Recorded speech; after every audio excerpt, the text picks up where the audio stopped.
Hi everyone, welcome back to Spardha Pota Academy. Today we are going to discuss about MCQ on parts of speech 1. So ಆತ್ಮೀಯ ವಿದ್ಯಾರ್ಥಿ ಮಿತ್ರ ಹಾಗೂ ಸ್ಪರ್ಧಾರ್ಥಿಗಳೇ, ಇವತ್ತಿನ ಈ ಒಂದು ಕ್ಲಾಸಲ್ಲಿ ನಾವು MCQ ಕ್ವಶನ್ಸ್ಗಳನ್ನು ಪಾರ್ಟ್ಸ್ ಆಫ್ ಸ್ಪೀಚ್ ಅನ್ನುವಂಥ ಟಾಪಿಕ್ ಮೇಲೆ ಡಿಸ್ಕಸ್ ಮಾಡೋಣ. ಸೊ ಇದು ಮೊದಲನೇ ಸೆಷನ್ ಆಗಿರ್ತದೆ. ಇಲ್ಲಿ ನಾನು MCQ ಕ್ವಶನ್ಸ್ಗಳನ್ನು ವಿಶೇಷವಾಗಿ ಪಾರ್ಟ್ಸ್ ಆಫ್ ಸ್ಪೀಚ್ ಮೇಲೆ 2 ವಿಡಿಯೋಗಳನ್ನು ಮಾಡಬೇಕು ಅಂದ್ಕೊಂಡಿದ್ದೀನಿ. ಹಾಗಾಗಿ ಇದಕ್ಕೆ ಈ ಒಂದು ವಿಡಿಯೋಗೆ ಪಾರ್ಟ್ಸ್ ಆಫ್ ಸ್ಪೀಚ್ 1 ಅಂತ ಹಾಕಿರ್ತಕ್ಕಂಥದ್ದು. ಸೊ ತಡ ಮಾಡಿದೆ ಇವತ್ತಿನ ಟಾಪಿಕನ್ನು ನಾವೀಗ ಶುರು ಮಾಡೋಣ. ಸೊ ಕ್ವಶನ್ ನಂಬರ್ 1 ಈ ರೀತಿ ಇರ್ತಕ್ಕಂಥದ್ದು ನೋಡಿ. ಕ್ವಶನ್ ನಂಬರ್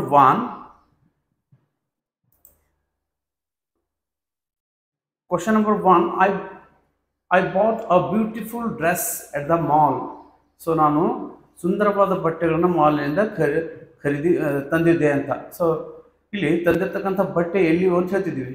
ಸೊ ಅದರ ಬಟ್ಟೆ ಅಂತ ಕೂಡ ಹೇಳ್ತಿದ್ದೀವಿ. ಸೊ ಈ ವಾಕ್ಯನಲ್ಲಿ ಸೊ ಈ ಒಂದು ಹೇಳಿಕೆಗೆ ಅಂದರೆ ವಿಶೇಷವಾಗಿ ಈ ಒಂದು ವಾಕ್ಯದಲ್ಲಿರ್ತಕ್ಕಂಥ ಬ್ಯೂಟಿಫುಲ್ ಅಂತಕ್ಕಂಥ ವರ್ಡಿಗೆ ನಾವು ಇಲ್ಲಿ ಅಂಡರ್ಲೈನ್ ಮಾಡಿರ್ತಕ್ಕಂಥದ್ದು. ಸೊ ಈ ಅಂಡರ್ಲೈನ್ ಮಾಡಿದ್ದೀವಲ್ಲ, ಈ ಒಂದು ಅಂಡರ್ಲೈನ್ ಮಾಡಿರ್ತಕ್ಕಂಥ ಪದ ಈ ಕೊಟ್ಟಂಥ ಆಪ್ಷನ್ಸ್ಗಳಲ್ಲಿ ಯಾವ ಒಂದು ಆಪ್ಷನ್ಸ್ಗೆ ಮ್ಯಾಚ್ ಆಗುವಂಥದ್ದು ಅನ್ನುವಂಥದ್ದು. ಸೊ ಅದನ್ನು ನಾವೀಗ ಚೆಕ್ ಮಾಡ್ತಾ ಹೋಗೋಣ. ಸೊ ನೋಡಿ, option A verb, option B adjective, option C preposition, option D noun. So 4 ಆಪ್ಷನ್ಸ್ಗಳಲ್ಲಿ ಸರಿಯಾದದ್ದು ಯಾವುದು ಅಂತ ಈಗ ನಾವು ಚೆಕ್ ಮಾಡೋಣ. ನೋಡಿ, ಆಪ್ಷನ್ ಎ ವರ್ಬ್. ಸೊ ಇದು ವರ್ಬ್ ಅಂತೂ ಖಂಡಿತ ಆಗೋದಿಲ್ಲ. ಯಾಕೆಂದರೆ ವರ್ಬ್ ಅಂತಕ್ಕಂಥದ್ದು ಆ್ಯಕ್ಷನ್ನ ಕ್ರಿಯೆಯನ್ನು ಏನು ಮಾಡ್ತದೆ, ಯಾವ ರೀತಿ ನಡೀತದೆ, ಆ್ಯಕ್ಷನ್ ಯಾವ ರೀತಿ ನಡೀತದೆ ಅಂತಕ್ಕಂಥದ್ದು ಹೇಳ್ತದೆ. ಸೊ ಆ್ಯಕ್ಷನ್ನ ರೀಪ್ರೆಸೆಂಟ್ ಮಾಡ್ತದೆ ವರ್ಬ್. ಇಲ್ಲಿ ಬ್ಯೂಟಿಫುಲ್ ಅಂತಕ್ಕಂಥದ್ದು ಆ್ಯಕ್ಷನ್ನ ರೀಪ್ರೆಸೆಂಟ್ ಮಾಡ್ತಿಲ್ಲ, ಹಾಗಾಗಿ ಇದು ತಪ್ಪು. ನೆಕ್ಸ್ಟ್ ನೋಡಿರಿ, adjective. ಸೊ adjective ಸರಿಯಾದ ಉತ್ತರ. ಹೇಗೆಂದರೆ ಇಲ್ಲಿ ನೋಡಿ, I bought a beautiful dress. So ನೋಡಿ, ಇಲ್ಲಿ ನಾಮಪದವನ್ನು ವರ್ಣನೆ ಮಾಡ್ತದೆ. ಡ್ರೆಸ್ ಎಂಥ ಡ್ರೆಸ್ ಇದ್ದಾವೆ, ಬ್ಯೂಟಿಫುಲ್ ಡ್ರೆಸ್. ಸೊ ಹಾಗಾಗಿ ಇದು ಒಂದು adjective. ಸೊ ಇದು ಡ್ರೆಸ್ ಅಂತಕ್ಕಂಥದ್ದು ಏನದು, noun is a word use to show the place, person or thing ಅಂತ ಹೇಳ್ತೇವೆ. ಸೊ ಇಲ್ಲಿ ಡ್ರೆಸ್ ಅಂತಕ್ಕಂಥದ್ದು it comes in the thing ಅಂತ ನಾವು ನೋಡ್ತೇವೆ. ಸೊ ನೆಕ್ಸ್ಟ್ ನೋಡಿ, ಆಪ್ಷನ್ ಸಿ ಇದು ಕೂಡ ತಪ್ಪು, ಪ್ರಿಪೋಸಿಷನ್. ಯಾಕೆಂದರೆ ಪ್ರಿಪೋಸಿಷನನ್ನು ನಾವು ಏನು ಮಾಡ್ತೀವಿ, ನೌನ್ನ ಮುಂದ್ಗಡೆ ಬಳಸ್ತೀವಿ. ಸೊ ಜೊತೆಗೆ ಒಂದು ಡೈರೆಕ್ಷನ್ನ ಹೇಳಲಿಕ್ಕೆ ಕೂಡ ಬಳಸ್ತೇವೆ. ಸೊ ಇಲ್ಲಿ ಡೈರೆಕ್ಷನ್ ತೋರಿಸ್ತಾ ಇಲ್ಲ, ಇಲ್ಲಿ ಏನು ತೋರಿಸ್ತದೆ, ನೌನನ್ನು ಡಿಸ್ಕ್ರೈಬ್ ಮಾಡುವಂಥದ್ದನ್ನು ಇಲ್ಲಿ ನಾವು ನೋಡ್ತಿದ್ದೇವೆ. ಸೊ ನೆಕ್ಸ್ಟ್ ನೋಡಿ, ಇಲ್ಲಿ ನೌನ್ ಅಂತಕ್ಕಂಥದ್ದು ಕೂಡ ಇದು ಆಗೋದಿಲ್ಲ. ಬ್ಯೂಟಿಫುಲ್ ಅಂತಕ್ಕಂಥ ನೌನ್ ಅಲ್ಲ, ನೌನನ್ನು ಡಿಸ್ಕ್ರೈಬ್ ಮಾಡುವಂಥ ಪದ ಇದು. ಸೊ ಹಾಗಾಗಿ ನೌನ್ ಆಗೋದಿಲ್ಲ. ಸೊ ನೆಕ್ಸ್ಟ್ ನೋಡಿ, ಸೊ ನೆಕ್ಸ್ಟ್ ಕ್ವಶನ್ಗೆ ಹೋಗೋ ಮುನ್ನ ನಮ್ಮ ಚಾನಲ್ನ ಸಬ್ಸ್ಕ್ರೈಬ್ ಮಾಡದೆ ನೋಡ್ತಿರ್ತಕ್ಕಂಥವ್ರು ಚಾನಲ್ನ ಸಬ್ಸ್ಕ್ರೈಬ್ ಮಾಡ್ಕೊಳ್ಳಿ. ಸಾಧ್ಯವಾದರೆ ಬೆಲ್ಲೈಕನ್ನ ಪ್ರೆಸ್ ಮಾಡ್ಕೊಳ್ಳಿ. ಯಾಕೆಂದರೆ ನಾವು ಹೊಸ ವಿಡಿಯೋಗಳನ್ನ ರಿಲೀಸ್ ಮಾಡಿದಾಗ ನಮಗೆ ನೋಟಿಫಿಕೇಷನ್ ಆಗಿ ತೋರಿಸ್ತಾ ಇರಬೇಕನ್ನೋದಾದರೆ ಬೆಲ್ಲೈಕನ್ನ ಪ್ರೆಸ್ ಮಾಡ್ಕೊಳ್ಳಿ. ಮತ್ತು ನಾವು ಹೇಳ್ಕೊಡ್ತಿರ್ತಕ್ಕಂಥ ರೀತಿ ನಮಗೆ ಅರ್ಥವಾಗ್ತಿದ್ದಲ್ಲಿ ನಿಮ್ಮ ಫ್ರೆಂಡ್ಸ್ ಜೊತೆ ಮತ್ತು ಕಾಂಪಿಟೇಟಿವ್ ಎಕ್ಸಾಮ್ಗೆ ಪ್ರಿಪ್ರೇಷನ್ ಮಾಡ್ತಿರ್ತಕ್ಕಂಥ ವಿದ್ಯಾರ್ಥಿ ಮಿತ್ರರ ಜೊತೆ, ಸ್ಪರ್ಧಾರ್ಥಿಗಳ ಜೊತೆ, ಹಾಗೆಯೇ SLC PUC ವಿದ್ಯಾರ್ಥಿ ಮಿತ್ರರ ಜೊತೆ ಕೂಡ ಈ ಒಂದು ವಿಡಿಯೋಗಳನ್ನ ಶೇರ್ ಮಾಡ್ತಾ ಬನ್ನಿ ಅಂತ. ಸೊ ಇವತ್ತಿನ ಟಾಪಿಕ್ನಲ್ಲಿ ಬರ್ತಕ್ಕಂಥ ಸೆಕೆಂಡ್ ಕ್ವಶನ್ಗೆ ನಾವೀಗ ಹೋಗೋಣ. ಸೊ ನೋಡಿ, second question, what did she ask you to do? What did she ask you to do?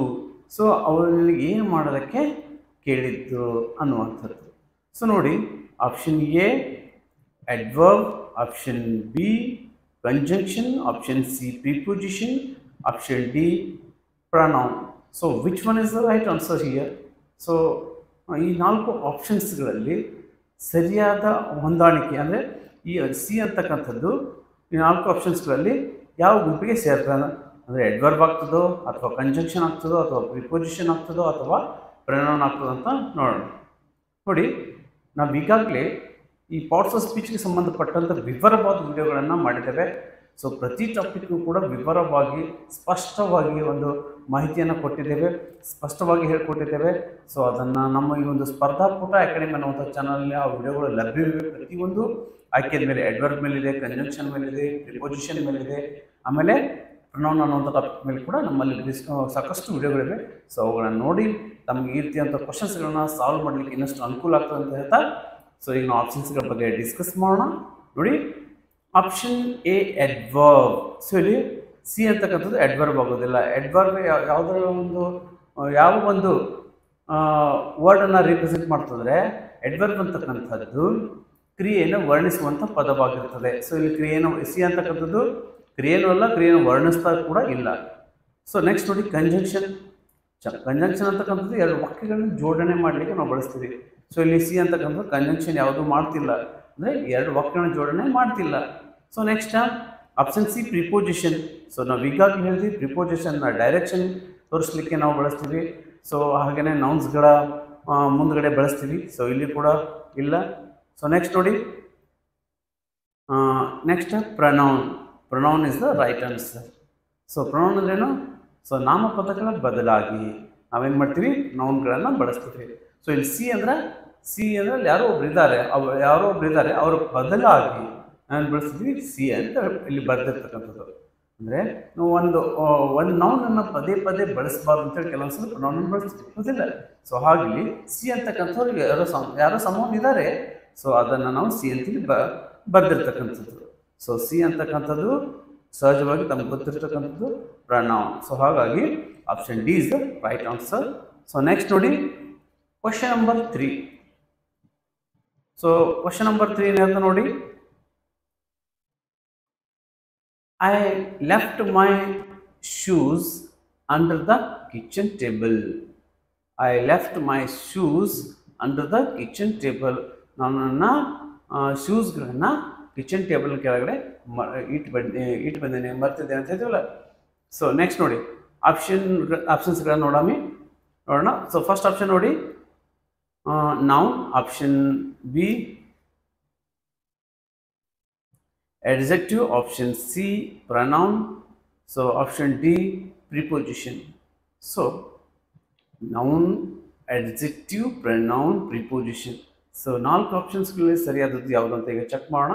ನೋಡಿ ಇಲ್ಲಿ ಅಂಡರ್ ಅಂತಕ್ಕಂಥದ್ದು ಅಂಡರ್ಲೈನ್ ಮಾಡಿ, ಅಂಡರ್ ಅಂತಕ್ಕಂಥ ಒಂದು ವರ್ಡಿಗೆ ನಾವೇನು ಮಾಡಿದ್ವಿ, ಅಂಡರ್ಲೈನ್ ಮಾಡಿದ್ವಿ. ಸೊ ಈ 4 ಆಪ್ಷನ್ಸ್ಗಳಲ್ಲಿ ಅಂಡರ್ ಅಂತಕ್ಕಂಥದ್ದು ಯಾವ ಒಂದು ಗುಂಪಿಗೆ ಸೇರ್ತದೆ? ನೌನ್ ಗುಂಪಿಗೆ ನೌನ್ ಆಗ್ತದೋ, ಅಡ್ಜೆಕ್ಟಿವ್ ಆಗ್ತದೋ, ಪ್ರಿಪೋಸಿಷನ್ ಆಗ್ತದೆ ಅಥವಾ ಪ್ರನೌನ್ ಆಗ್ತದೆ ಅನ್ನುವಂಥದ್ದು ಚೆಕ್ ಮಾಡೋಣ. ಸೊ ನೌನ್ ಆಗಲ್ಲ, ಯಾಕಂದರೆ ಈಗಾಗಲೇ ಹೇಳಿದ್ದೀವಿ ನಾವು ನೌನ್ ಅಂತಕ್ಕಂಥದ್ದು ನಾಮಪದ ಅಂತಕ್ಕಂಥದ್ದು ವ್ಯಕ್ತಿ ವಸ್ತು ಹೆಸರುಗಳನ್ನ ಸೂಚಿಸ್ಲಿಕ್ಕೆ ಬಳಸ್ತೀವಿ. ಅಂಡರ್ ಅಂತಕ್ಕಂಥದ್ದು ಯಾವುದೂ ಅಲ್ಲ. ಸೊ ನೆಕ್ಸ್ಟ್ ನೋಡಿ ಅಡ್ಜೆಕ್ಟಿವ್ ಅಂತಕ್ಕಂಥದ್ದು ಕೂಡ ನಾಮಪದಗಳನ್ನು ವರ್ಣಿಸ್ಲಿಕ್ಕೆ ಬಳಸ್ತೀವಿ. ಅಂಡರ್ ಅಂತಕ್ಕಂಥದ್ದು ವರ್ಣಿಸ್ತಿಲ್ಲ ನಾಮಪದಗಳನ್ನು. So next pronoun. So pronoun ಅಂತಕ್ಕಂಥದ್ದು ನಾಮಪದ ಬದಲಾಗಿ ಬಳಸ್ತಕ್ಕಂಥ ಪದ. ಸೊ ಅಂಡರ್ ಅಂತಕ್ಕಂಥದ್ದು ಅದು ಕೂಡ ಸೂಟೇಬಲ್ ಅಲ್ಲ. ಸೊ ನೆಕ್ಸ್ಟ್ ನೋಡಿ ಪ್ರಿಪೋಸಿಷನ್ ಆಗ್ತದೆ. ಸೊ ಏನಾಗ್ತದೆ? ಪ್ರಿಪೋಸಿಷನ್ ಆಗ್ತದೆ. ಸೊ ಇಲ್ಲಿ ಅಂಡರ್ ಅಂದ್ರೆ ಡೈರೆಕ್ಷನ್ ಹೇಳ್ತಿದೆ, ಎಲ್ಲಿ ಕಿಚನ್ ಕೆಳಗಡೆ ಅನ್ನುವಂಥ ಒಂದು ಡೈರೆಕ್ಷನ್ನ ಕೊಡ್ತಿರ್ತಕ್ಕಂಥದ್ದು, ಹೌದಿಲ್ಲ? ಸೊ ಹಾಗಾಗಿ ಈ ಅಂಡರ್ ಅಂತಕ್ಕಂಥ ಡೈರೆಕ್ಷನ್ ಹೇಳ್ತಾ ಇರೋದ್ರಿಂದ ಇಟ್ ಈಸ್ ಆಬ್ವಿಯಸ್ಲಿ ಏನಾಗ್ತದೆ? ಪ್ರಿಪೋಸಿಷನ್ ಆಗ್ತದೆ. ಸೊ ನೆಕ್ಸ್ಟ್ ನೋಡಿ question number 4.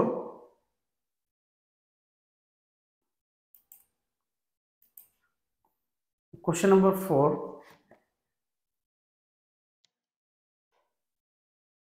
If we finish our work quickly, we can go to the movies.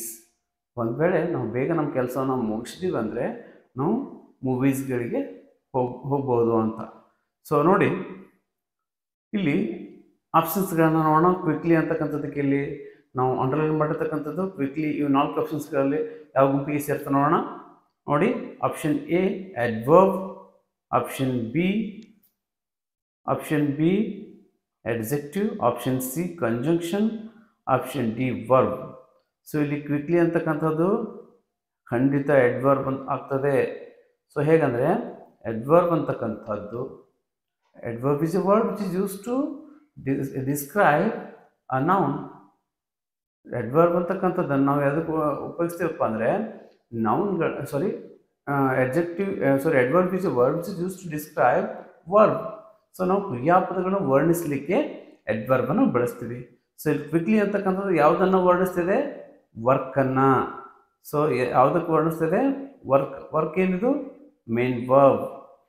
Work ಅಂತಕ್ಕಂಥದ್ದು ಮೇನ್ ವರ್ಬ್. ಸೊ ವರ್ಕನ್ನು ವರ್ಣಿಸ್ತಿದೆ. ಕ್ವಿಕ್ಲಿ, ವರ್ಕ್ ಕ್ವಿಕ್ಲಿ ಅಂತಿದ್ದೀವಿ. ಸೊ ನೆಕ್ಸ್ಟ್ ನೋಡಿ, ಎಡ್ಜೆಕ್ಟಿವ್ ಆಗೋದಿಲ್ಲ. ಎಡ್ಜೆಕ್ಟಿವ್ ಅಂತಕ್ಕಂಥದ್ದು ನಾಮಪದವನ್ನು ವರ್ಣಿಸ್ತದೆ, ಇಲ್ಲಿ ಕ್ವಿಕ್ಲಿ ಮೇನ್ ವರ್ಬನ್ನು ವರ್ಣಿಸ್ತಾ ಇದೆ. ಸೊ ನೆಕ್ಸ್ಟ್ ನೋಡಿ, ಕಂಜಂಕ್ಷನ್ ಅಂತಕ್ಕಂಥದ್ದು ಏನಿದು which is use to join two sentence ಅಂತ ಹೇಳ್ತೀವಿ. ಸೊ ಇಲ್ಲಿ 2 ಸೆಂಟೆನ್ಸ್ಗಳನ್ನು ಇದು ಜಾಯಿನ್ ಮಾಡ್ತಿಲ್ಲ. ಸೊ ಹಾಗಾಗಿ ಇಲ್ಲಿ ಕಂಜಂಕ್ಷನ್ ಕೂಡ ಇದು ಆಗೋದಿಲ್ಲ. ಸೊ ನೆಕ್ಸ್ಟ್ ನೋಡಿ, ವರ್ಬ್ ಕೂಡ ಆಗೋದಿಲ್ಲ. ಸೊ ಇದು ವರ್ಬನ್ನು ವರ್ಣಿಸುವ ಪದ, ಆದರೆ ವರ್ಬಲ್ಲ, ನೆನಪಿಟ್ಕೊಳ್ಳಿ. ಸೊ ನೆಕ್ಸ್ಟ್ ಕ್ವಶನ್ಗೆ ಮೂವ್ ಆಗೋಣ. Question number 5. Question number 5. On Saturday, I work from 9 to 5. So Saturday ದಿವಸ ನಾನು 9 ಗಂಟೆಯಿಂದ 5 ಗಂಟೆವರೆಗೆ ಕೆಲಸ ಮಾಡ್ತೀನಿ. On Saturday I work from 9 to 5. So ಇಲ್ಲಿ ಆಪ್ಷನ್ಸ್ಗಳನ್ನ ನಾವು ವರ್ಕಿಗೆ ಇಲ್ಲಿ ಅಂಡರ್ಲೈನ್ ಮಾಡ್ತೀವಿ. So option A conjunction, option B verb, option C preposition, option D adverb. So ಇಲ್ಲಿ ಕಂಜಂಕ್ಷನ್ ಅಂತೂ ಆಗೋದಿಲ್ಲ. ಇಲ್ಲಿ ವರ್ಕ್ ಅಂತಕ್ಕಂಥದ್ದು 2 ಸೆಂಟೆನ್ಸ್ಗಳನ್ನು ಜೋಡಣೆ ಮಾಡ್ತಿಲ್ಲ. ಇಲ್ಲಿರ್ತಕ್ಕಂಥ ಒಂದೇ ಒಂದು ಸೆಂಟೆನ್ಸ್, ಹಾಗಾಗಿ ಯಾವುದೇ ಜೋಡಣೆ ಇಲ್ಲ ಆಗಿರೋದಿಲ್ಲ. ನೆಕ್ಸ್ಟ್ ನೋಡಿ, ವರ್ಬ್ ಖಂಡಿತ ಆಗ್ತದೆ, ಯಾಕೆಂದರೆ ಇದು ವರ್ಕ್ ಅಂತಕ್ಕಂಥದ್ದು ನಮ್ಗೆ ಈಗಾಗಲೇ ವರ್ಬ್ಗಳ ಕ್ಲಾಸ್ ಹೇಳಿದೆ ನಾವು. ಸೊ ಇದು V1 ಫಾರ್ಮ್ ಇರತಕ್ಕಂಥ ಮೇನ್ ವರ್ಬ್ ಆಗಿದೆ. ಸೊ ನೆಕ್ಸ್ಟ್ ನೋಡಿ, ಪ್ರಿಪೋಸಿಷನ್. ಸೊ ಪ್ರಿಪೋಸಿಷನ್ ಕೂಡ ಆಗೋದಿಲ್ಲ. ಪ್ರಿಪೋಸಿಷನ್ನ ನಾವು ಡೈರೆಕ್ಷನ್ ಹೇಳೋದಕ್ಕೋಸ್ಕರ ಬಳಸ್ತೀವಿ. So next adverb. So adverb ಕೂಡ ಆಗೋದಿಲ್ಲ, ಯಾಕಂದರೆ ಅಡ್ವರ್ಬನ್ನು ನಾವು ಕ್ರಿಯೆಯನ್ನು ವರ್ಣಿಸೋದಕ್ಕೋಸ್ಕರ ಬಳಸ್ತೀವಿ ಅಂತ ಈಗಾಗಲೇ ಹೇಳಿದ್ದೇವೆ. ಸೊ ಹಾಗಾಗಿ ಇಟ್ ಈಸ್ ಅ ವರ್ಬ್ ಅಂತ ಹೇಳ್ತೀವಿ. ಅಂದರೆ ವರ್ಕ್ ಅಂತಕ್ಕಂಥದ್ದು ವರ್ಬ್ನ ಗುಂಪಿಗೆ ಸೇರುವಂಥದ್ದು, ಅಂದರೆ ಇದು ಒಂದು ವರ್ಬ್ ಕ್ರಿಯಾಪದ ಅಂತ ನಾವು ನೋಡ್ತೀವಿ. ಸೊ ನೆಕ್ಸ್ಟ್ ಕ್ವೆಶನ್ ನೋಡಿ, question number 6. I want to go to a university in the United States. So ನಾನು ಯುನೈಟೆಡ್ ಸ್ಟೇಟ್ಸಲ್ಲಿ ಯೂನಿವರ್ಸಿಟಿಗೆ ಹೋಗೋದಕ್ಕೆ ಬಯಸ್ತೇನೆ ಅಂತ ಹೇಳ್ತೀವಿ. ಸೊ ಇಲ್ಲಿ ಆಪ್ಷನ್ಸ್ಗಳನ್ನ ನೋಡೋಣ. ಇಲ್ಲಿ ಯೂನಿವರ್ಸಿಟಿ ಅಂತಕ್ಕಂಥದಕ್ಕೆ ನಾವು ಅಂಡರ್ಲೈನ್ ಮಾಡ್ತೀವಿ. So option A adjective, option B pronoun, option C noun, option D preposition. So adjective ಆಗಂಗಿಲ್ಲ, ಶಾರ್ಟ್ ಆಗಿ ಹೇಳ್ತಿದ್ದೀನಿ, ಯಾಕಂದರೆ ಈಗಾಗಲೇ ಇದು ಈ ಒಂದು ಪಾರ್ಟ್ಸ್ ಆಫ್ ಸ್ಪೀಚ್ ಸಂಬಂಧಪಟ್ಟಂಥ ಎಲ್ಲ ವಿಡಿಯೋಗಳನ್ನು ಡೀಟೇಲ್ ಆಗಿ ನಮ್ಮ ಒಂದು ಚಾನಲ್ ಲಭ್ಯವಿವೆ, ಅವುಗಳನ್ನು ನೋಡಿ. ಹಾಗಾಗಿ ನಾನು ಶಾರ್ಟ್ ಆಗಿ ಹೇಳ್ತಿದ್ದೀನಿ. adjective ಅಂದ್ರೇನು? ನಾಮಪದವನ್ನು ವರ್ಣಿಸ್ತಕ್ಕಂಥದ್ದು. ಸೊ ಯೂನಿವರ್ಸಿಟಿ ನಾಮಪದವನ್ನು ವರ್ಣಿಸ್ತಿಲ್ಲ. ಸೊ ಪ್ರೊನೌನ್ ಅಂದರೆ ನಾಮಪದ ಬದಲಾಗಿ ಬಳಸುವ ಪದ. ಸೊ ಇಲ್ಲಿ ನಾಮಪದ ಬದಲಾಗಿ ನಾವು ಇದನ್ನು ಬಳಸ್ತಾ ಇಲ್ಲ. ಸೊ ಯೂನಿವರ್ಸಿಟಿ ಅಂದರೆ ಇನ್ನೂ ಯಾರೋ ವ್ಯಕ್ತಿ ಇದ್ದಾರೆ, ವ್ಯಕ್ತಿ ವಸ್ತು ಬದಲಾಗಿ ಬಳಸ್ತಿಲ್ಲ, ಅದನ್ನು ಇದ್ದದ್ದನ್ನೇ ನಾವು ಬಳಸ್ತಾ ಇದ್ದೀವಿ. ಸೊ ಇದು ಖಂಡಿತ ನೌನ್ ಆಗ್ತದೆ. ಸೊ ಪ್ರಿಪೋಸಿಷನ್ ಇದು ಆಗೋದಿಲ್ಲ, ಯಾವುದೇ ಡೈರೆಕ್ಷನ್ ಇಲ್ಲಿ ಇರೋದಿಲ್ಲ. ಸೊ ಇಲ್ಲಿ ನೌನ್ ಅಂದರೆ noun is the word which is use to show the place, person or thing ಅಂತೀವಿ. ಸೊ ಇದು ಯೂನಿವರ್ಸಿಟಿ ಅಂತಕ್ಕಂಥದ್ದು ವಿಚ್ is use to show the ಪ್ಲೇಸ್. ಸೊ ಹಾಗಾಗಿ ಇದೇನಾಗ್ತದೆ? ನೌನ್ ಆಗ್ತದೆ. ಯಾವುದು? ಯೂನಿವರ್ಸಿಟಿ. ಸೊ ನೆಕ್ಸ್ಟ್ ನೋಡಿ, ಕ್ವಶನ್ ನಂಬರ್ 7. ಕ್ವಶನ್ ನಂಬರ್ 7 ಏನು ಹೇಳ್ತದೆ ನೋಡಿ, I am sure I have met your boyfriend before. ಖಂಡಿತವಾಗಿ ನಾನು ನಿನ್ನ ಬಾಯ್ ಫ್ರೆಂಡನ್ನು ಈ ಮುಂದೆನೇ ಅಂದರೆ ಮೊದಲೇ ನಾನು ಭೇಟಿಯಾಗಿದ್ದೆ ಅಂತ. ಸೊ ಆಪ್ಷನ್ಸ್ ನೋಡೋಣ. Option A preposition, option B pronoun, option C verb, option D noun. So 4 ಆಪ್ಷನ್ಸ್ಗಳಲ್ಲಿ ಸರಿಯಾದದ್ದು ಯಾವುದು ಅಂತ ನಾವು ನೋಡೋಣ. ಸೊ ಇಲ್ಲಿ ನೌನ್ ಅಂತೂ ಆಗೋದಿಲ್ಲ, ನಾಮಪದ ಅಲ್ಲ. ಮೆಟ್ ಅಂತಕ್ಕಂಥ ನಾಮಪದ ಅಲ್ಲ. ವರ್ಬ್ ಹೌದು ಖಂಡಿತ. ನೆಕ್ಸ್ಟ್ ಪ್ರನೌನ್ ಕೂಡ ಅಲ್ಲ, ಪ್ರಿಪೋಸಿಷನ್ ಕೂಡ ಅಲ್ಲ. ಸೊ ವರ್ಬ್ ಹೇಗೆ ಅಂದರೆ ಮೀಟ್, ಮೆಟ್ ಅಂತ ನೋಡ್ತೀವಿ ನಾವು. ಸೊ ಇಲ್ಲಿ ಮೆಟ್ ಅಂತಕ್ಕಂಥದ್ದು ಆ್ಯಕ್ಷನನ್ನು ಹೇಳ್ತಿದೆ. ಅಂದರೆ ಭೇಟಿಯಾಗೋದು ಕೆಲಸ ಹೌದಿಲ್ಲ? ಹೌದು. ಭೇಟಿ ಆಗಿದ್ದೆ ಅಂತಕ್ಕಂಥದ್ದು ಕೂಡ ಒಂದು ಕೆಲಸ. ಅದು ಪಾಸ್ಟ್ ಫಾರ್ಮಲ್ಲಿ V2 ಫಾರ್ಮಲ್ಲಿ ಇರ್ತಕ್ಕಂಥದ್ದು. ಇದು ಯಾವ ಫಾರ್ಮಲ್ಲಿ? V2 ಫಾರ್ಮಲ್ಲಿ ಇರ್ತಕ್ಕಂಥದ್ದು ಮೇನ್ ವರ್ಬ್. ಸೊ ಇದರ V1 ಫಾರ್ಮ್ ಏನಾಗ್ತದೆ? ಮೀಟ್ ಆಗ್ತದೆ. ಏನಾಗ್ತದೆ? ಮೀಟ್. ಸೊ ಈ ರೀತಿ. ಸೊ ಅರ್ಥವಾಗಿದೆ ಭಾವಿಸಿ ನಾನು ನೆಕ್ಸ್ಟ್ ಕ್ವಶನ್ಗೆ ಮೂವ್ ಆಗ್ತಿದ್ದೀನಿ. So question number 8. Question number 8 ಏನು ಹೇಳ್ತಾ ನೋಡಿ, well I don't think I I will be home before 6 p.m. Well, I don't think I will be home before 6 p.m. So ಇಲ್ಲಿ ವೆಲ್ ಅಂತಕ್ಕಂಥದ್ದು ಸಡನ್ ಎಕ್ಸ್ಪ್ರೆಷನ್. ಸೊ ಹಾಗಾಗಿ option A is a right answer here. Interjection ಅಂತಕ್ಕಂಥದ್ದು ನಾವು ಯಾವುದಕ್ಕೋಸ್ಕರ ಬಳಸ್ತೀವಿ? Some sudden ಫೀಲಿಂಗ್ಸನ್ನು ಹೇಳ್ಕೊಡ್ಲಿಕ್ಕೆ ಬಳಸ್ತೀವಿ. So conjunction ಅಂತಕ್ಕಂಥದ್ದು ತಪ್ಪು, ಯಾಕೆಂದರೆ ಇದನ್ನು ನಾವು ಎರಡು ಸೆಂಟೆನ್ಸ್ಗಳನ್ನ ಜಾಯಿನ್ ಮಾಡಲಿಕ್ಕೆ ಬಳಸ್ತೇವೆ. ಸೊ ಆಪ್ಷನ್ ಸಿ ಕೂಡ ತಪ್ಪು, ಪ್ರೊನೌನ್ ಅಲ್ಲ ಇದು. ವೆಲ್ ಅಂತಕ್ಕಂಥದ್ದು ಪ್ರೊನೌನ್ ಅಲ್ಲ, ಇಲ್ಲಿ ಅದು ಸಮ್ ಸಡನ್ ಫೀಲಿಂಗ್, ತಕ್ಷಣ ನಮ್ಮ ಒಂದು ಭಾವನೆಯಿಂದ ಬರುವಂಥ ಒಂದು ಪದ. ಸೊ ನೆಕ್ಸ್ಟ್ ನೋಡಿ, ಆಪ್ಷನ್ ಡಿ ಪ್ರಿಪೋಸಿಷನ್ ಕೂಡ ಅಲ್ಲ, ಇಲ್ಲಿ ಯಾವುದೇ ರೀತಿ ಡೈರೆಕ್ಷನ್ ಇರೋದಿಲ್ಲ. ಸೊ ಹಾಗಾಗಿ option A is the right answer. Interjection ಕ್ಲಾಸ್ಗಳು ಕೂಡ ನಮ್ಮಲ್ಲಿವೆ, ಅವುಗಳನ್ನು ನೋಡಿ ಅಂತ. ಸೊ ನೆಕ್ಸ್ಟ್ ನೋಡಿ, question number 9. So question number 9 ನೋಡಿ, Sohan knocked on the door but nobody answered. So ಇಲ್ಲಿ ನೋಡಿ, ಬಟ್ ಅಂತಕ್ಕಂಥದ್ದು ಬಟ್ ಅಂತಕ್ಕಂಥ ಒಂದು ವರ್ಡ್ ಇದೆಯಲ್ಲ, ಸೊ ಆ ವರ್ಡಿಗೆ ನಾವು ಕೆಳಗಡೆಯಲ್ಲಿ ಅಂಡರ್ಲೈನ್ ಮಾಡಿರ್ತಕ್ಕಂಥದ್ದು. ಸೊ ಈ ಬಟ್ ಅಂತಕ್ಕಂಥದ್ದು ಎಡ್ಜೆಕ್ಟಿವ್ನ, ಎಡ್ವರ್ಬ್ನ, ಅಥವಾ ಎಡ್ಜೆಕ್ಟಿವ್ ಡಬಲ್ ಆಗಿದೆ ನೋಡಿ, ಬೇಕಿದ್ರೆ ನೌನ್ ಮಾಡ್ಕೊಳ್ಳಿ ಇದನ್ನು. ಸೊ ಆಪ್ಷನ್ ಎ ಮತ್ತು ಆಪ್ಷನ್ ಸಿ ಸೇಮ್ ಇರ್ತಕ್ಕಂಥದ್ದು. ಆಪ್ಷನ್ ಎ ನೌನ್ ಅಂತ ಬರ್ಕೊಳ್ಬೇಕಿದ್ರೆ, ಸೊ ನಾನು ಉತ್ತರ ನೇರವಾಗಿ ಹೇಳ್ತೀನಿ, ಅದೇನೋ ಅವಶ್ಯಕತೆ ಇಲ್ಲ, ಆದರೂ ಹೇಳಿ ಸುಮ್ಮನೆ ಬರ್ದೇನೆ ನೋಡಿ. ನೌನ್ ಕೂಡ ಅಲ್ಲ, ಸೊ ಎಡ್ವರ್ಬ್ ಕೂಡ ಅಲ್ಲ, ಎಡ್ಜೆಕ್ಟಿವ್ ಕೂಡ ಅಲ್ಲ, ಇದು ಕಂಜಂಕ್ಷನ್ ಆಗ್ತದೆ. ಸೊ ಕಂಜಂಕ್ಷನ್ ಹೆಂಗಾಗ್ತದೆ ಅಂತ ನೋಡೋಣ. ಸೊ ಕಂಜಂಕ್ಷನ್ ಹೆಂಗಾಗ್ತದೆ ಅಂದರೆ, ಇಲ್ಲಿ ನೋಬಡಿ ಆನ್ಸರ್ಡ್ ಅಂತಕ್ಕಂಥದ್ದು ಒಂದು ವಾಕ್ಯ, next Sohan knocked on the door ಅಂತಕ್ಕಂಥದ್ದು ಇನ್ನೊಂದು ವಾಕ್ಯ. ಸೊ ಎರಡು ವಾಕ್ಯಗಳನ್ನ ಜೊತೆಯಲ್ಲಿ ತಂದು ಅವುಗಳನ್ನ ಜಾಯಿನ್ ಮಾಡಿಸ್ತಿದೆ, ಯಾವುದು? ಬಟ್ ಅಂತಕ್ಕಂಥದ್ದು. ಸೊ ನಾವು ಈಗಾಗಲೇ ಹೇಳಿದ್ವಿ, conjunction is word which is use to join two or more than two sentences ಅಂತ ಕೂಡ ನಾವು ಹೇಳಿದ್ದೇವೆ, ಹೌದಿಲ್ಲ? ಸೊ ಇಲ್ಲಿ ಎರಡು ಸೆಂಟೆನ್ಸ್ಗಳನ್ನು ಜಾಯಿನ್ ಮಾಡ್ತಾ ಇರೋದ್ರಿಂದ ಬಟ್ ಅಂತಕ್ಕಂಥದ್ದು ಕಂಜಂಕ್ಷನ್ ಆಗಬಾರ್ದು. ಸೊ ಇದು ತಮಗೆ ಅರ್ಥವಾಗಿದೆ ಅಂತ ನಾನು ಭಾವಿಸಿದ್ದೇನೆ. So next question and last question of this session ನೋಡೋಣ. Question number 10. After lunch let us go out for a coffee. So lunch ಆದ ತಕ್ಷಣ, ಲಂಚ್ ಆದಮೇಲೆ, ಲಂಚ್ ಆದ ತಕ್ಷಣವೇ ನಾವೇನು ಮಾಡೋಣ? ಕಾಫಿ ಕುಡಿಯೋದಕ್ಕೆ ಹೋಗೋಣ, ಅಲ್ಲಿ ಹೊರಗಡೆ ಅಂತ ಹೇಳ್ತೀವಿ. ಸೊ ಇಲ್ಲಿ ಅದನ್ನು ನಾವು ಒತ್ತಿ ಹೇಳ್ತಾ ಇದ್ದೀವಿ, ಆಮೇಲೆ ನಮ್ಮ ಎಕ್ಸ್ಪ್ರೆಷನ್ನು ತೋರಿಸ್ತಾ ಇದ್ದೀವಿ. ಯಾವುದನ್ನು ಹೇಳಬೇಕಾದ್ರೆ ಆಫ್ಟರ್ನ ಹೇಳಬೇಕಾದ್ರೆ. ಸೊ ಹಾಗಾಗಿ ಆಫ್ಟರ್ ಅಂತಕ್ಕಂಥದ್ದು ಇಲ್ಲಿ ಏನಾಗ್ತದೆ ಅನ್ನುವಂಥದ್ದು. ಸೊ ನೋಡಿ, ನಾನು ಕ್ಲೀವ್ ಕೊಟ್ಟಿದ್ದೇನೆ. Option A noun, option B interjection, option C preposition, option D verb. So 4 ಆಪ್ಷನ್ಸ್ಗಳಲ್ಲಿ ಯಾವುದು ಸರಿಯಾದ ಉತ್ತರ ಅನ್ನುವಂಥದ್ದು. ಸೊ ಮೊದಲಿಗೆ ನಾವು ನೋಡೋದಾದರೆ, ಇದು ವರ್ಬ್ ಅಂತೂ ಖಂಡಿತ ಅಲ್ಲ. ಆಫ್ಟರ್ ಅಂತಕ್ಕಂಥದ್ದು ಯಾವುದೇ ಆ್ಯಕ್ಷನ್ ತೋರಿಸ್ತಾ ಇಲ್ಲ, ಹಾಗಾಗಿ ವರ್ಬ್ ಅಲ್ಲ. ಪ್ರಿಪೋಸಿಷನ್ ಆಗ್ತದಾ? ಪ್ರಿಪೋಸಿಷನ್ ಆಗ್ತದಾ ನೋಡಿ. ಸೊ ಆಫ್ಟರ್ ಅಂತಕ್ಕಂಥದ್ದು ಖಂಡಿತ ಪ್ರಿಪೋಸಿಷನ್ ಆಗ್ತದೆ. ತಕ್ಷಣ ನಾವು ಒತ್ತಿ ಹೇಳ್ತಿದ್ದೀವಿ. ಸೊ ಇಲ್ಲಿ ತಕ್ಷಣ ಅಂದರೆ ಡೈರೆಕ್ಷನ್, ಇದಾದಮೇಲೆ ಅದು ಅನ್ಸಿದ್ದೀವಿಲ್ಲ, ಒಂಥರ ಡೈರೆಕ್ಷನ್. ಸೊ ನೋಡಿ, ಯಾವುದಾದ್ಮೇಲೆ? ಲಂಚ್ ಆದಮೇಲೆ ನಾವೆಲ್ಲಿ ಹೋಗೋಣ? ಕಾಫಿ ಕುಡಿಯೋದಕ್ಕೆ ಹೋಗೋಣ.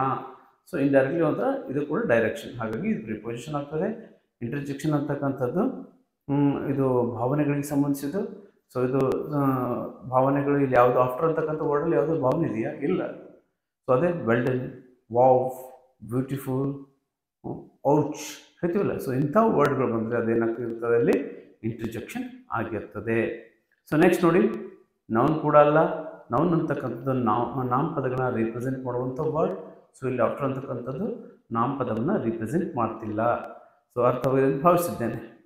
ನೋಡಿ, ನಾವು ಈಗಾಗಲೇ ಈ ಒಂದು ಪಾರ್ಟ್ಸ್ ಆಫ್ ಸ್ಪೀಚ್ ಮೇಲೆ,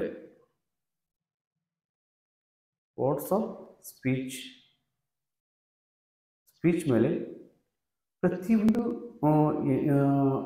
ಪಾರ್ಟ್ಸ್ ಮೇಲೆ, ಅಂದರೆ 8 ಪಾರ್ಟ್ಸ್ಗಳಲ್ಲಿ ಪ್ರತಿಯೊಂದರ ಬಗ್ಗೆಯೂ ಕೂಡ ಡೀಟೇಲ್ ಆಗಿ ವಿಡಿಯೋಗಳನ್ನು ಮಾಡ್ತೇವೆ. ಸೊ ಅವುಗಳನ್ನು ನಮ್ಮ ಚಾನಲ್ನಲ್ಲಿ ಲಭ್ಯವಿವೆ. ಬೇಕಿದ್ದರೆ ನಾನು ವಿಶೇಷವಾಗಿ ಇವತ್ತು ಸಾಕಷ್ಟು ವಿದ್ಯಾರ್ಥಿಗಳಿಗೆ ಕನ್ಫ್ಯೂಷನ್ ಕ್ರಿಯೇಟ್ ಮಾಡುವಂತಹ ಈ ಪಾರ್ಟ್ಸ್ ಆಫ್ ಸ್ಪೀಚ್ಗಳಲ್ಲಿ ಒಂದು ಟಾಪಿಕ್ ಅಂದರೆ ಅದು ಪ್ರಿಪೋಸಿಷನ್. ಸೊ ಪ್ರಿಪೋಸಿಷನ್ ಅನ್ನುವಂಥ ಒಂದು ಟಾಪಿಕ್ಗೆ ಸಂಬಂಧಪಟ್ಟಂಥ ವಿಡಿಯೋಗಳ ಲಿಂಕನ್ನು ಇವತ್ತಿನ ಈ ಒಂದು ಕ್ಲಾಸ್ನ ಡಿಸ್ಕ್ರಿಪ್ಷನ್ಗೆ ಹಾಕಿರ್ತೀನಿ, ಅವುಗಳನ್ನು ನೋಡಿ ಅಂತ ಹೇಳ್ತಾ. ಸೊ ಜೊತೆಗೆ ನಮ್ಮ ಚಾನಲ್ನ ಸಬ್ಸ್ಕ್ರೈಬ್ ಮಾಡಿದ್ರೆ ನೋಡ್ತಿರ್ತಕ್ಕಂಥದ್ದು ಸಬ್ಸ್ಕ್ರೈಬ್ ಮಾಡ್ಕೊಳ್ಳಿ. ಸಾಧ್ಯವಾದರೆ ಬೆಲ್ಲೈಕನ್ ಕೂಡ ಪ್ರೆಸ್ ಮಾಡ್ಕೊಳ್ಳಿ. ಬೆಲ್ಲೈಕನ್ ಪ್ರೆಸ್ ಮಾಡೋದ್ರಿಂದ ನಾವು ಹೊಸ ವಿಡಿಯೋಗಳನ್ನ ರಿಲೀಸ್ ಮಾಡಿದಾಗ ತಮಗೆ ನೋಟಿಫಿಕೇಶನ್ ಆಗಿ ತೋರಿಸಲಿದೆ ಅಂತ ಹೇಳ್ತಾ. ಸೊ ಬೆಲ್ಲೈಕನ್ ಪ್ರೆಸ್ ಮಾಡ್ಕೊಳ್ಳಿ ಮತ್ತೊಮ್ಮೆ ಹೇಳ್ತಿದ್ದೀನಿ. ಜೊತೆಗೆ ನಾನು ಹೇಳಿಕೊಟ್ಟಂಥ ಈ ರೀತಿ ತಮಗೆ ಅರ್ಥವಾಗ್ತಿದ್ದಲ್ಲಿ ನಿಮ್ಮ ಫ್ರೆಂಡ್ಸ್ ಜೊತೆ ವಿಡಿಯೋನ ಶೇರ್ ಮಾಡ್ಕೊಳ್ಳಿ. ಜೊತೆಗೆ ಸಾಧ್ಯವಾದರೆ ಒಂದು ಕಮೆಂಟ್ ಹಾಕೋದನ್ನು ಮರಿಬೇಡಿ ಅಂತ ಹೇಳ್ತಾ. ಸೊ ನಾವು ಈಗಾಗಲೇ ಏನಪ್ಪ ಅಂದರೆ ಇನ್ಸ್ಟಾಗ್ರಾಮಲ್ಲಿ ಕೂಡ ಇನ್ಸ್ಟಾ ಮತ್ತು ಟೆಲಿಗ್ರಾಮಲ್ಲಿ ಕೂಡ ಸಾಕಷ್ಟು ನೋಟ್ಸ್ಗಳನ್ನು ತಯಾರಿ ಮಾಡ್ತಿದ್ದೇವೆ.